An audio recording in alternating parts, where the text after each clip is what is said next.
Saudara, bergabungnya Partai Demokrat ke Koalisi Indonesia Maju dan PKB ke Koalisi Perubahan seolah seperti bertukar posisi poros koalisi. Keduanya sama-sama membangun kekuatan politik untuk memenangkan kontestasi Pilpres. Lalu bagaimana menakar kekuatan koalisi setelah PKB dan Demokrat tukar guling koalisi? Nah, pagi ini kita akan bahas dengan sejumlah narasumber, diantaranya Wakil Ketua Umum Partai Kebangkitan Bangsa, Jazilul Fawait, Ketua Badan Komunikasi Strategis Partai Demokrat Herzaki Mahendra, dan juga Direktur Eksekutif Indikator Politik Indonesia Burhanuddin Muhtadi. Selamat pagi Bapak-Bapak. Pagi.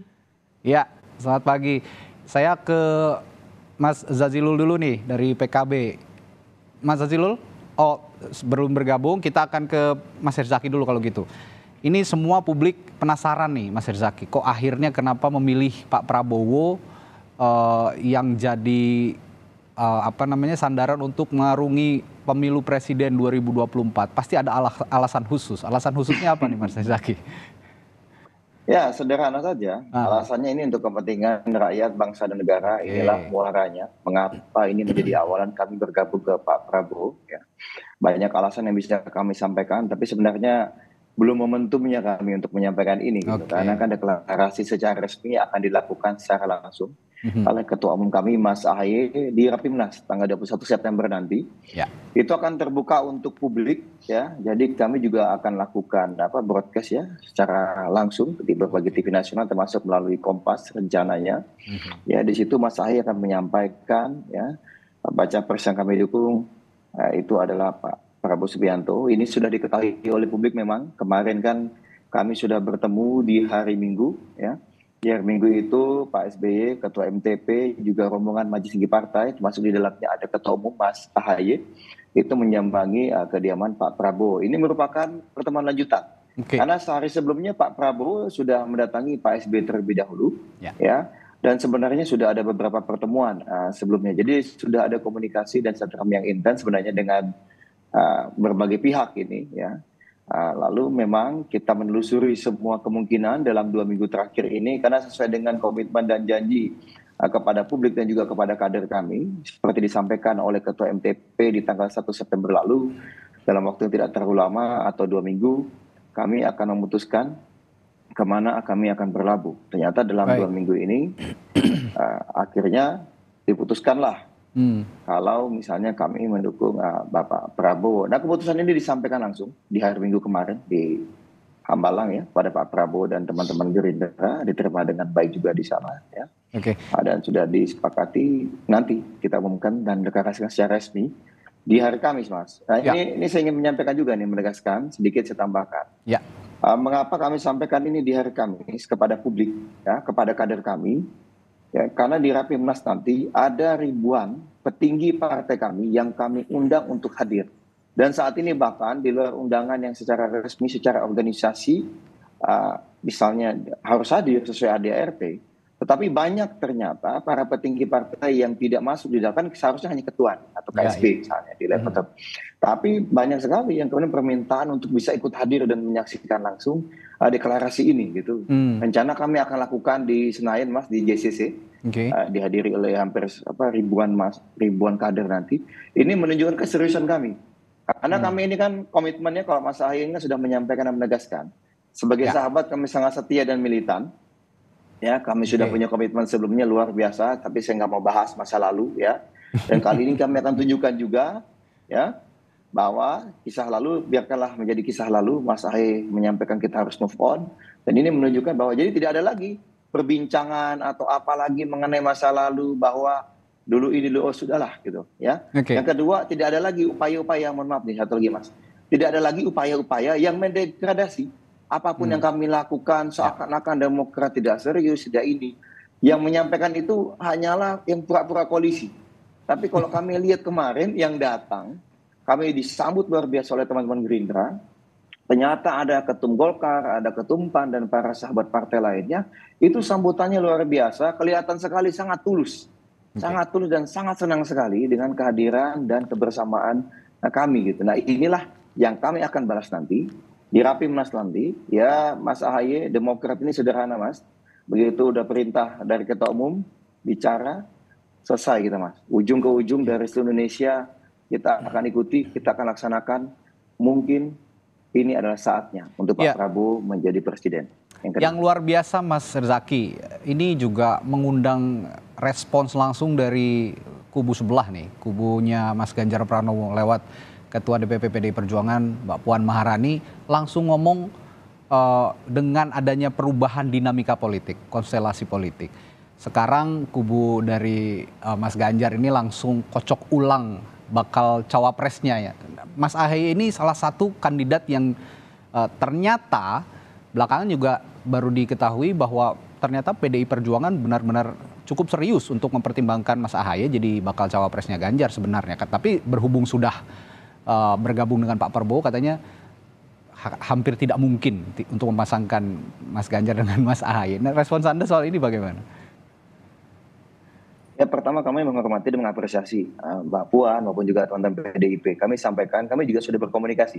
Ya, jadi kami sudah berkomunikasi dengan teman-teman di PDIP juga. Ya, kan banyak juga ingat para sahabat ya, termasuk di parlemen kan banyak nih biasa bertemu dengan kami juga ya dengan teman-teman Demokrat gitu.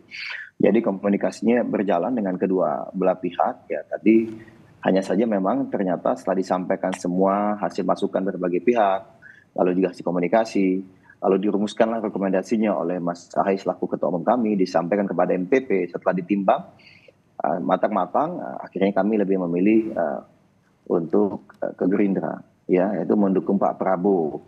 Nah, tapi tadi masalah cawapres bagi kami sudah selesai, ya, sudah selesai. Kami mau ke teman-teman PDIP kah kemarin misalnya, lalu sekarang misalnya katakanlah ke Gerindra, kemanapun kami melabuh dan kami sudah menentukan ke Pak Prabowo. Tidak ada Mas gitu. Tidak ada yang namanya kami memasang call harus cawapres, itu tidak ada gitu.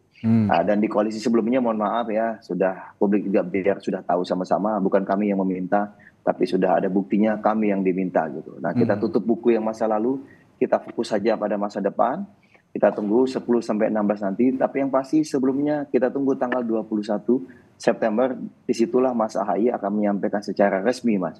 Jadi saya minta tolong ini, tidak ada lagi lah ya teman-teman di manapun berada ya. Karena gini Mas, kami ini sering mengkritik misalnya ya, atau berdebat atau berargumen di berbagai lini gitu ya. Di media sosial atau di grup WhatsApp. Tapi kali ini hoaxnya luar biasa gitu ya, berupaya mendegradasi Demokrat, berupaya mendegradasi Mas Ahaye gitu. Sibuk yang dibahas masa cawapres, tapi saya bisa sampaikan di publik. Satu kali pun tidak pernah saya rapat terbatas, tertutup. Mau isinya 5, mau isinya 8, mau isinya 10, mau isinya 18 orang, bahkan sampai grup 30 atau 40 orang. Nggak ada satupun pembahasan kata-kata dari Mas Ahaye, kita ke koalisi, kalau saya nggak cawapres, saya nggak mau koalisi. Nggak ada pembahasan itu satupun, bahkan dari yang lain-lain juga nggak ada. Apa yang Mas Ahaye sampaikan? Demi rakyat. Rakyat yang utama, di mana kita lebih bisa memperjuangkan apa yang menjadi aspirasi dan harapan rakyat yang sudah dititipkan kepada kita, disitulah kita akan berlabuh. Itu Mas, yang disampaikan kepada beliau. Gitu. Jadi tolong, sekaligus nih, enak nih kalau Kompas TV kan nonton banyak Mas. Jadi tolong stop ya, stop hoax, stop fitnahnya gitu. Ya, gitu. Masih ada aja yang begitu ya? Luar biasa, biasalah. Ada yang gimana caranya landscape ini ya? Iya, bahkan kan kalau Mas dengar kan baru aja kami bertemu. Di hari Senin, lalu ada yang kemudian sudah membuat hoax kan, membuat fitnah terhadap Pak Prabowo, kan begitu. Tapi kami nggak mau masuk ke tema itulah, itu tema yang lain. Iya, saya ke Mas Zazilul Fawait. Selamat pagi, Mas Zazilul. Assalamualaikum. Waalaikumsalam, selamat pagi. Ya, Mas Zazilul, ini ada Mas Herzaki juga, ada juga Mas Burhan bareng sama kita juga. Ini tadi saya menyinggung soal Partai Demokrat yang sudah memutuskan arah koalisinya, akhirnya bergabung dengan Pak Prabowo. Meskipun romansa Demokrat Gerindra ini bukan pertama kali di pemilu ya, di pemilu 2014, 2019 juga mereka sempat bersama. Nah, PKB lewat Gus Muhaimin Iskandar kemarin mengucapkan selamat dan juga berkomentar, katanya ini sekaligus mengkristalisasikan konstelasi politik yang ada saat ini. Apa sebenarnya makna dari pernyataan dari Gus Imin ini, Mas Zazilul? Ya, tentu kami juga mengucapkan selamat untuk Mas Herzaki, Partai Demokrat, sahabat baik kami, yang juga pernah berkoalisi dengan kami. memang jalan pilihan dalam masing-masing koalisi tentu berbeda cara kalkulasi dan penghitungannya. Yang dimaksud Pak Muhammad soal kristalisasi, tentu sekarang memang semua partai sudah berkelompok pada koalisi masing-masing. Ya. Yang ada 3 poros itu. Cuman hanya baru 1 poros yang sudah menentukan pasangan baca pres dan bacawa pres secara final, yaitu pasangan Amin. Mas Anies dan Gus Muhaimin. Tentu kami menunggu, kan ini masih akan ada dinamika disampaikan oleh Mas Herzaki juga di masing-masing koalisi ketika menentukan hal penting di dalam koalisi, yaitu pasangan presiden dan wakil presiden. Dan itu tentu tidak mudah, waktunya juga sudah pendek. Saya berharap nanti Mas Herzaki dan teman-teman lancar dalam memutuskan siapa yang menjadi presiden dan wakil presiden. Karena rakyat juga sudah menunggu, semua konstituen juga menunggu, supaya nanti pemilu ini sudah dimulai pertarungan gagasan, ide, track record, dan untuk melihat masa depan yang lebih cerah. Saya pikir tidak ada salahnya apa yang diambil oleh Demokrat, karena itu pasti sudah menjadi kedaulatan Partai Demokrat, sudah menjadi kalkulasinya. Yang jelas apapun dan bentuk koalisinya pasti bertujuan untuk menang. Ya, Mas Azilul, ini kemarin juga sempat disinggung, banyak yang berkomentar, ini katanya pertukaran antara Demokrat dan PKB di masing-masing koalisi ini ibarat tukar guling gitu. Apa respons Anda soal ini, anggapan ini? Ya tentu kan kalau dari sisi hitung-hitungan partai, ya memang hampir mirip, kita ini sama-sama partai menengah.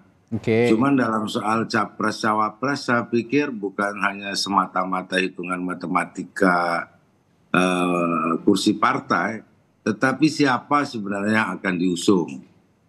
Mudah-mudahan misalkan di koalisi nanti begitu bersama Pak Prabowo, Mas Ahaye misalkan yang menjadi cawapresnya, itu pasti akan menjadi sesuatu buat Demokrat.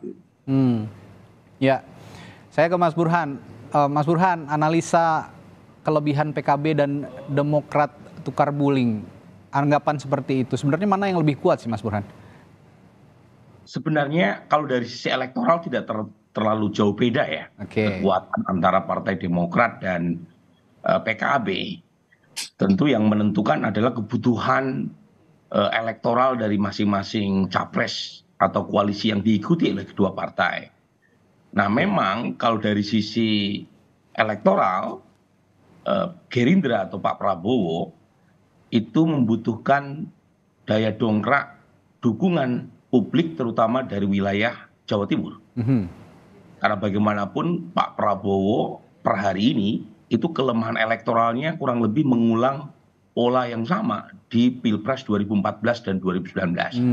Yaitu minim dukungan di wilayah kunci. Ini gimana ya caranya kameraku biar ini benar? Nah, dari sisi itu kalau dia malah lebih punya potensi ya untuk menambah suara buat Pak Prabowo terutama di wilayah Jawa Timur tadi. Nah, memang itu. Tetapi ketika kekuatan antar capres sangat tipis, terutama antara Pak Prabowo dan Mas Ganjar, maka jangankan dukungan Partai Demokrat sebesar 7-8%, ya 1%, 1 suara pun itu sangat berguna buat Pak Prabowo memenangkan pertarungan. Apalagi ya per hari ini tidak ada satupun capres yang bisa meraih magic number 50%. Jangankan 8%-an suara Partai Demokrat, belum lagi pendukung Pak SBY ya, satu suara pun sangat berguna marginal effect-nya. Dan jangan lupa bukan hanya Partai Demokratnya saja, karena ada Pak SBY berkali ini sebagai presiden yang punya international recognition yang sangat baik, yang bisa memberi semacam legitimasi, terutama buat Pak Prabowo dalam rangka mendapatkan dukungan internasional juga. Jadi ada dua satu adalah dukungan elektoral, yang kedua adalah dukungan simbolik. Apalagi komitmen Pak SBY untuk turun gunung secara langsung di saat beliau belakangan lebih banyak berurusan dengan urusan privat, tapi ketika menyatakan akan turun gunung itu pasti punya impact yang cukup besar, terutama di putaran. Ya, artinya saat ini Anda mau mengatakan bahwa kekurangan-kekurangan dari formasi lama yang Anda katakan tadi dari kubunya Pak Prabowo ini masih membutuhkan strategi yang pas begitu untuk memenangkan Pilpres 2024. Kira-kira strateginya yang pas tuh gimana, Mas Burhan? Nah, kalau kita lihat per hari ini ya, dan kita bandingkan dengan pola survei-survei sebelum 2014 dan 2019, memang ada perbedaan, terutama di basis konstituen NU ya. Jadi pertama, mereka yang merasa dekat dengan NU itu diukur melalui dua pengukuran. Pertama adalah kedekatan kultural, itu sekitar 52% orang Muslim di Indonesia itu merasa dekat dengan NU. Yang kedua adalah kedekatan yang lebih bersifat ideologis. Kalau dalam istilah ilmu politik disebut dengan istilah civic engagement. Jadi apakah dia aktif atau tidak di organisasi NU, itu yang kedua. Nah, jumlahnya lebih sedikit kalau dilihat dari sisi aktivitas warga di organisasi jejaring NU ya, maupun badan otonomnya. Tapi kita sebut aja antara 20 sampai 52%. Nah, jelang 2014 dan 2019, baik yang merasa dekat secara kultural dengan NU maupun yang civic engagement-nya dengan NU tinggi, itu umumnya solid mendukung Pak Jokowi. Jadi itu pola di Pilpres sebelumnya. Kalau sekarang itu lebih spread out, ya tidak ada yang dominan. Memang masih banyak yang memilih Mas Ganjar, tapi yang memilih Pak Prabowo cukup besar. Nah, saya sendiri tahu kenapa kemudian akhirnya Mas Anies memilih Pak Jazilul Fawait, karena memang kekurangan dukungan di kalangan warga NU. Bahwa apakah kemudian punya efek atau tidak untuk menarik basis NU memilih Mas Anies, ya kita tunggu, kan deklarasi baru beberapa waktu lalu ya. Begini. Jadi kalau dari analisisnya Mas Burhan, ini masing-masing kubu sebenarnya ada kekurangan dan juga ada kelebihan. Tapi kekurangan ini yang harus sama-sama ditambal oleh mesin politik dan mesin massa yang ada di masing-masing koalisi. Nah, kalau di kubunya Pak Prabowo tadi Mas Burhan mengatakan kekurangannya adalah tidak adanya atau kurangnya dukungan dari basis Nahdlatul Ulama, terutama di Jawa Timur, begitu ya Mas Burhan ya. Nah, kalau dari Anies Baswedan dan Gus Muhaimin, ini sepertinya sosoknya juga elektabilitasnya masih belum optimal. Nah, ini masing-masing bagaimana mengoptimalkannya. Saya juga akan minta pendapat Mas Burhan, tapi setelah jeda Mas Burhan kita harus jeda dulu sebentar. Sampai Indonesia Pagi akan segera kembali. Tadi saya ke Mas Burhan sebelum jeda sempat menanyakan kekuatan masing-masing ini berbeda dan juga punya kelemahan yang berbeda juga. Nah, untuk kelemahan yang kita bahas pagi hari ini di kubunya Pak Prabowo, tadi Mas Burhan mengatakan kurang dukungan dari Jawa Timur, terutama kaum Nahdien begitu ya. Nah, sedangkan di kubunya siapa namanya, Pak Jazilul, pasangan Amin, Anies Muhaimin ini elektabilitas dua tokoh ini meskipun mesin politiknya kuat tapi elektabilitas tokohnya belum terlalu kuat. Nah, kira-kira bagaimana untuk menambal kelemahan-kelemahan di masing-masing koalisi ini, Mas Burhan? Sebenarnya Mas Anies juga punya PR yang sama dengan Pak Prabowo. Bahkan dari sisi elektoral, dukungan dari segmen pemilih NU masih lebih sedikit dialami oleh Mas Anies ya dibanding Pak Prabowo. Jadi di Jawa Timur yang unggul sementara ini Mas Ganjar di survei kami ya. Tetapi jarak dengan Pak Prabowo di peringkat kedua tidak terlalu jauh, sekitar 8%. Ya, Mas Anies yang agak tertinggal di belakang. Makanya Pak Jazilul Fawait diajak kan begitu. Tapi yang kita harus pahami, representasi NU seperti yang tadi saya ukur melalui dua pengukuran, kedekatan psikologis, kultural maupun aktif membership tadi, itu luas spektrumnya dan warga NU sendiri tidak pernah monolitik. Jadi sebagian besar mereka yang dekat secara kultural dengan NU itu pilihannya malah PD Perjuangan. Yang kedua adalah Gerindra, gitu ya. Yang ketiga baru PKB. Jadi umumnya mereka yang aktif di di NU itu lebih banyak memilih PKB, tetapi yang dekat secara kultural itu kan luas, bukan sekedar misalnya mereka aktif di jejaring seperti NU, Muslimat, Fatayat, maupun organisasi kemahasiswaannya seperti PMI. Jadi lebih luas daripada itu. Nah, PR-nya memang menjadi sangat krusial nih, karena basis NU yang sangat besar, Mas, maka siapapun yang bisa menjadi referensi kultural bagi bertambahnya kekuatan dukungan kaum Nahdien menjadi sangat berguna. Dan itu kebetulan bukan hanya direpresentasikan secara politik oleh PKB. Jadi tadi saya sebut ya 2019, 2014 mulai dari PKB, kemudian PBNU, kemudian kekuatan-kekuatan kiai kultural di pesantren-pesantren karena bisa jadi berbeda satu sama lain, itu cenderung solid mendukung Pak Jokowi. Termasuk keluarga Gus Durian ya. Per hari ini emang agak beda. Ini menarik ini. Nah, ini yang saya kira akan menjadi PR ya buat Bung Herzaki atau Bung Jazilul ya dalam memastikan capresnya menang di 2024. Yang menarik kemarin Ketua Umum PBNU juga mengatakan di di acara yang dihadiri juga oleh Presiden Joko Widodo, kemanapun Jokowi pergi, NU akan terus mengikuti karena Pak Jokowi sudah banyak membantu NU, kira-kira begitu. Nah, ini yang menarik berarti Jokowi efek juga masih diperhitungkan, diperebutkan begitu. Nanti yang menarik juga kemana arah dukungan politiknya Jokowi, kemungkinan besar akan diikuti juga oleh warga Nahdien, kira-kira begitu. Meskipun secara organisasi dan juga secara dukungan tradisional NU bisa saja berbeda. Tradisi di akar rumput dan juga secara organisasi dukungannya akan berbeda. Ini yang menarik sedikit, nih Mas. Yang menarik, elitnya sudah mengambil keputusan ini, Mas. Tapi survei terakhir kami, itu basis masa PKB masih lebih banyak yang memilih Pak Prabowo ketimbang Mas Anies. Sebaliknya, basis pendukung Partai Demokrat, meskipun elitnya sudah bercerai dengan Mas Anies, itu 42% masih memilih Mas Anies. Jadi artinya keputusan elit ini harus diikuti oleh basis masanya kalau ingin sukses. Sementara basis masanya kan perlu waktu tuh untuk mengikuti keputusan elitnya, meskipun elit sudah memutuskan siapa pasangannya. Saya ke Mas Herzaki. Ini masih seputar dukungan partai Anda dan juga Ketua Umum Anda kepada Pak Prabowo. Ini pertanyaan yang sedikit men-challenge sebenarnya. Partai Demokrat kan selama hampir 10 tahun terakhir ini menasbihkan diri sebagai partai oposisi di parlemen dan juga di pemerintahan begitu. Sedangkan saat ini Partai Demokrat memilih bergabung kepada koalisi Prabowo Subianto yang memang mengusung agenda keberlanjutan, karena Pak Prabowo sendiri menyatakan koalisinya koalisi Indonesia Maju karena akan melanjutkan program-program pemerintah yang ada saat ini yang digawangi oleh Presiden Joko Widodo. Ini hal yang bertolak belakang selama 10 tahun dan sekarang diambil langkah yang mendukung pemerintah. Apa respons Anda soal ini, Mas Herzaki? Ya, terima kasih. Pertama, ini tidak tepat kalau kita bicara mengenai mendukung pemerintah gitu.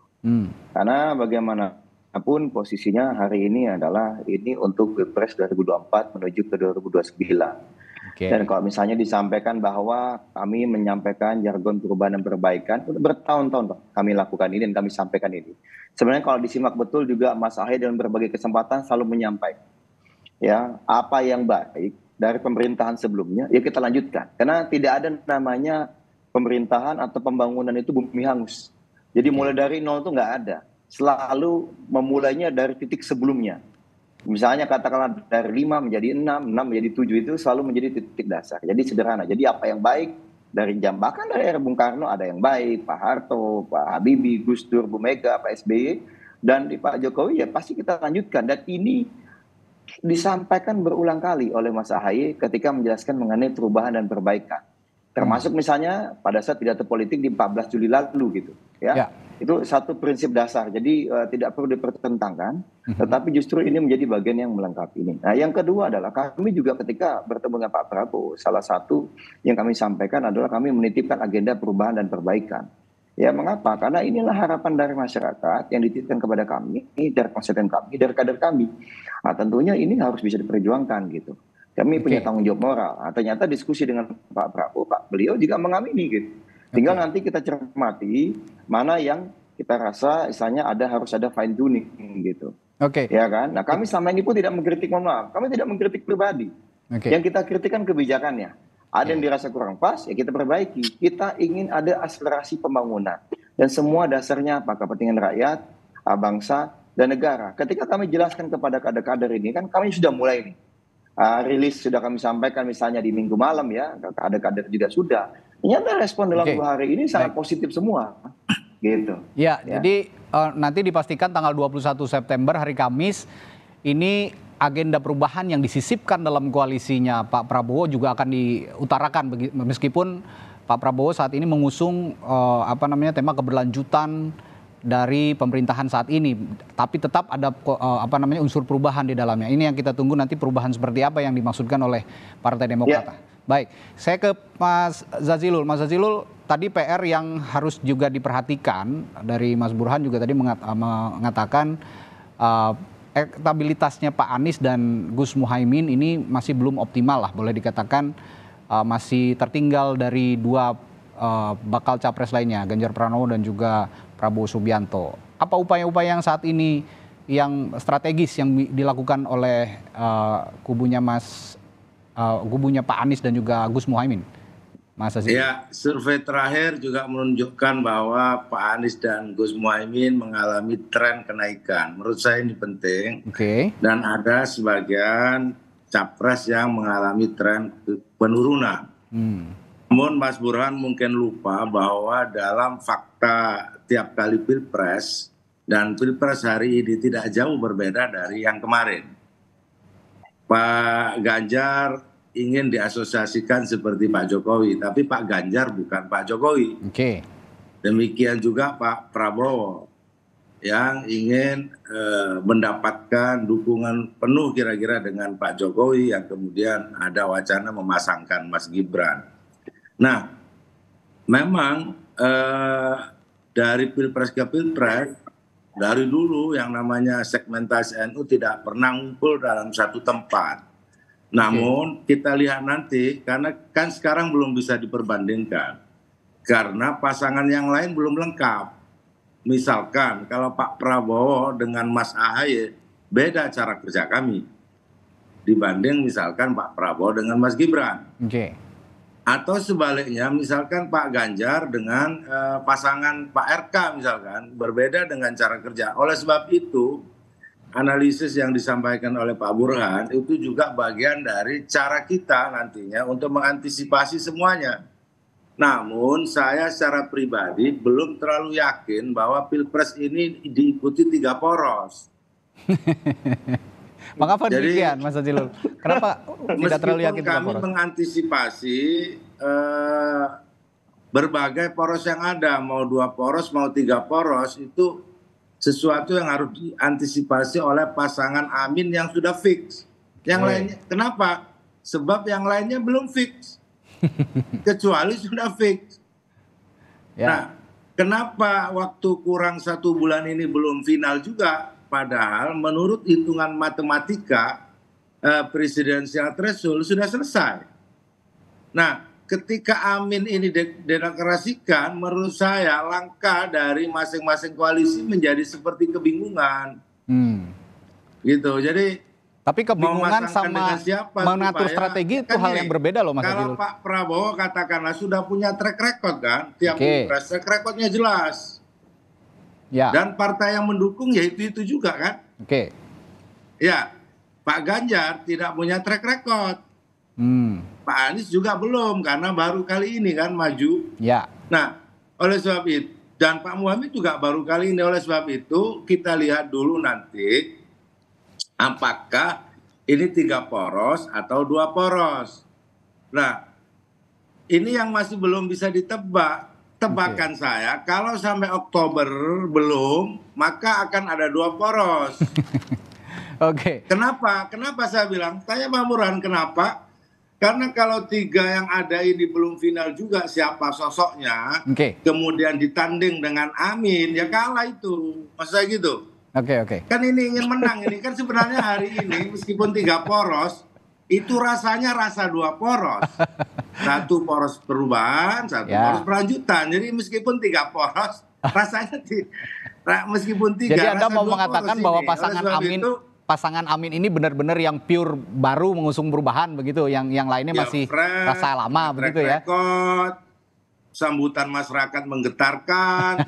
Lihat aja nanti begitu deklarasi satu pasangan yang lain bergetar atau tidak. Ini kan sedang mencari getaran. Itu harapan dari Anda, berarti pasangan Amin yang mengusung, yang Anda klaim mengusung pure perubahan ini diharapkan bisa jadi alternatif pilihan dari para pemilih dan akhirnya bisa mendulang suara maksimal begitu di Pilpres. Nah, terakhir ke Mas Burhan, ini menarik juga ada analisis seperti itu dari Gus Zazilul. Respons Anda soal adanya poros 3 poros, 2 poros ini apakah masih memungkinkan adanya 2 poros begitu, Mas Burhan? Ya, apapun dalam politik bisa terjadi. Ya, sepanjang koalisi yang sudah dicatat secara perdata oleh partai-partai pembentuk koalisi belum didaftarkan ke akad negara KPU, 2 poros pun masih sangat mungkin. Nah, itu dengan asumsi terjadi koalisi besar antara partai pendukung Pak Prabowo dengan Mas Ganjar. Otomatis terjadi 2 poros, dan kalau itu yang terjadi, hitung-hitungan per hari ini berat memang buat Mas Anies dan Gus Muhaimin. Tapi kalau misalnya 3 poros yang terjadi, itu masih ada peluang buat ketiga capres memperebutkan tiket ke putaran kedua. Nah, jadi yang menarik memang kalau 3 poros, itu satu, preferensi pemilih yang beragam itu terwakili. Kalau 2 poros, pemilih seperti di fait accompli untuk memilih poros yang tersedia. Mereka mungkin ujungnya akan memilih, tetapi secara demokratis preferensi yang beragam itu dipaksa dikerucutkan menjadi 2 poros saja. Itu kurang merepresentasikan pluralisme politik yang dialami, yang hidup di masyarakat. Jadi lagi-lagi kita tunggu saja. Tapi saya sih masih berharap 3 poros. Karena untuk demokrasi juga lebih poros sehat. Poros keempat udah pasti nggak ada ya dalam skenario. Setelah Partai Demokrat kemungkinan besar akan bergabung dengan partai pendukung Pak Prabowo. Baik. Secara garis besar sebenarnya kalau kita ngomongin soal topik kita pagi hari ini, apakah benar ada tukar guling begitu ya? Atau ibaratnya kayak tukar guling Demokrat dengan PKB, sebenarnya nggak salah-salah banget begitu. Karena memang posisi PKB dan juga Demokrat punya peran-peran yang strategis juga untuk masing-masing koalisi. Jadi kehilangan PKB di koalisinya Pak Prabowo dan kehilangan Demokrat di koalisinya Pak Anies, ini sama-sama tambal sulam lah begitu ya kira-kira. Tapi yang jelas tadi berbicara soal 3 poros, 2 poros, saat ini kampanye ataupun sosialisasi lah ya, karena kampanye belum masuk masa kampanye. Yang harus dilakukan bakal capres, bakal cawapres atau sosok-sosok yang ingin maju di Pilpres ini bukan lagi soal sosok, bukan lagi soal perubahan, koalisi perubahan atau koalisi lama, muka baru, muka lama, tapi ide gagasan. Meskipun muka lama tapi ide gagasannya baru juga ini bisa jadi alternatif pemilih untuk bisa punya harapan memiliki pemimpin baru yang bisa merubah bangsa dan negara. Baik, terima kasih. Perbincangan yang sangat menarik, Sapa Indonesia Pagi kali ini. Terima kasih Wakil Ketua Umum Partai Kebangkitan Bangsa Zazilul Fawait. Lalu juga ada dari Partai Demokrat, Badan Komunikasi Strategis Partai Demokrat, Herzaki Mahendra, dan juga Direktur Eksekutif Indikator Politik Burhanuddin Muhtadi telah berbagi perspektifnya di pagi hari ini. Terima kasih Bapak-Bapak.